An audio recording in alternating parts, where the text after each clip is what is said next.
بسم اللہ الرحمن الرحیم کی بات ہے، ایک باپ بیٹا میرے پاس آئے۔ جوان 27 سال کا خوبصورت بیٹا اور بوڑھا باپ بیٹے کا ہاتھ تھاما ہوا۔ بیٹھنے کے بعد باپ نے اپنے غم کی داستان بیان کی کہ بیٹا بیٹھے بیٹھے زوروں زور سے کہکے لگاتا ہے، پھر کبھی رونا شروع کر دیتا ہے، پھر ہنسنا شروع کر دیتا ہے۔ کھانا کھاتا ہے تو کھاتا ہی چلا جاتا ہے، پیتا ہے تو پیتا چلا جاتا ہے، سوتا ہے تو پھر سوتا ہی رہتا ہے، جاگتا ہے کئی کئی دن جاگتا ہے، بیت الخلاء میں جاتا ہے تو واپس نہیں آتا، گھنٹوں میں ہی بیت الخلاء میں رہتا ہے۔ ہاتھ دھوتا ہے تو ہمارے گھر کا سارا پانی ختم ہو جاتا ہے، اور اگر نہانے بیٹھتا ہے تو سارے اگتا جاتے ہیں، لیکن یہ شخص نہیں اگتاتا اور نہاتا ہی چلا جاتا ہے۔ پھر اس کی حالت بدلتی ہے، کئی کئی دن دروازے بند کر کے اپنے آپ کو اندر بند کر لیتا ہے، اونچی آواز میں موسیقی چلائے گا، کبھی اللہ کا زور زور سے ذکر کرے گا۔ ناخن بڑھ جاتے ہیں، بال بڑھ جاتے ہیں، ان کا کوئی خیال اور لحاظ نہیں کرتا۔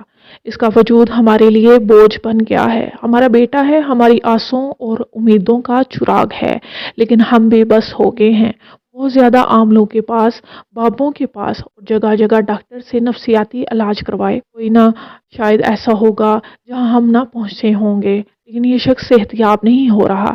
بعض اوقات ہفتوں ہفتوں یہ ٹھیک رہتا ہے، مسجد میں نماز پڑھنے جاتا ہے، شیو بھی کراتا ہے، اپنے آپ کو صاف بھی رکھتا ہے، نہاتا دھوتا ہے، ہمارے گھر کے افراد میں ایک کا اضافہ ہو جاتا ہے، ہمارے گھر میں سکون اور راحت آ جاتی ہے، اپنے کمرے کو خود صاف کرتا ہے، اپنی بیت الخلاء کو دھوتا ہے، صفائی کا بہت زیادہ اہتمام کرتا ہے، پاکیزگی کا خیال رکھتا ہے، کلام پاک کی تلاوت، درود پاک کی کثرت کرتا ہے، لمبے سجدے، دعائیں اور باپ کے ساتھ اس کے کام میں ہاتھ بٹاتا ہے۔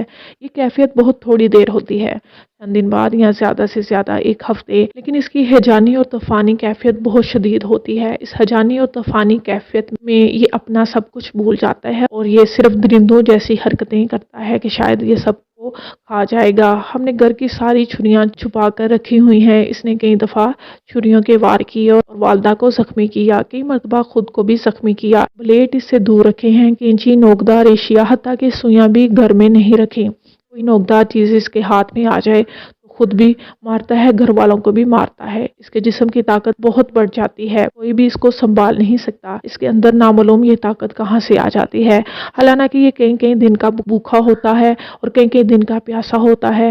ہم اس کو لاکھ کھانا کھلانے اور پلانے کی کوشش کرتے ہیں، یہ کھاتا بھی نہیں اور پیتا بھی نہیں۔ اس کے باوجود اس شخص میں ایسی عجیب طاقت نہ جانے کہاں سے آ جاتی ہے۔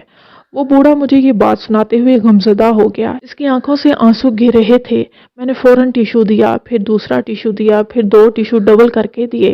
اس کی آنکھیں برس رہی تھیں، اس کی ناک بہہ رہی تھی اور وہ غمزدہ تھا۔ میں خاموشی سے ان کی یہ داستان اور غمگین کہانی سن رہا تھا۔ کہنے لگے، بڑی مشکل سے آپ کا وقت ملا ہے۔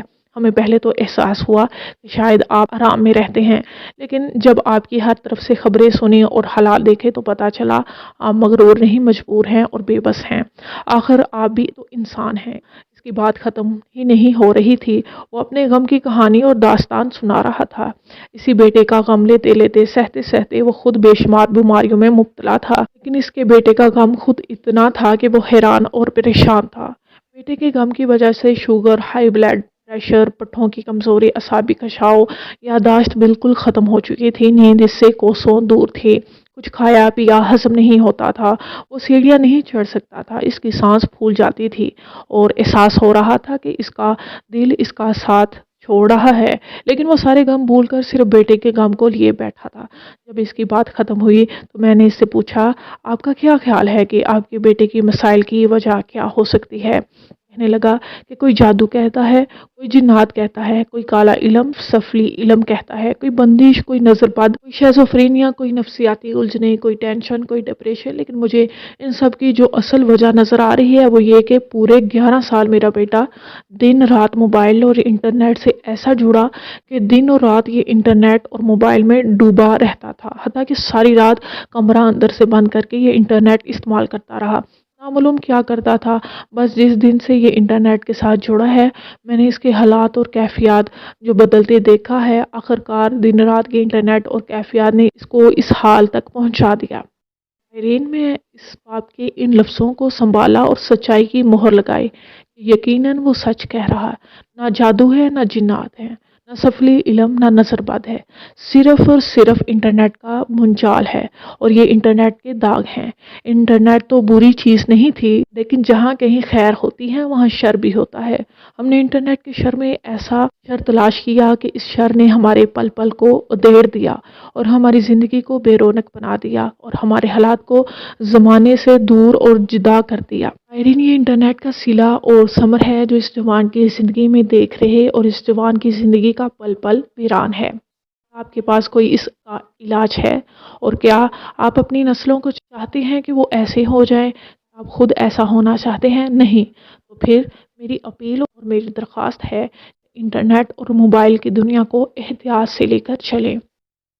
حوالہ نامہ ابکری فروری 2018۔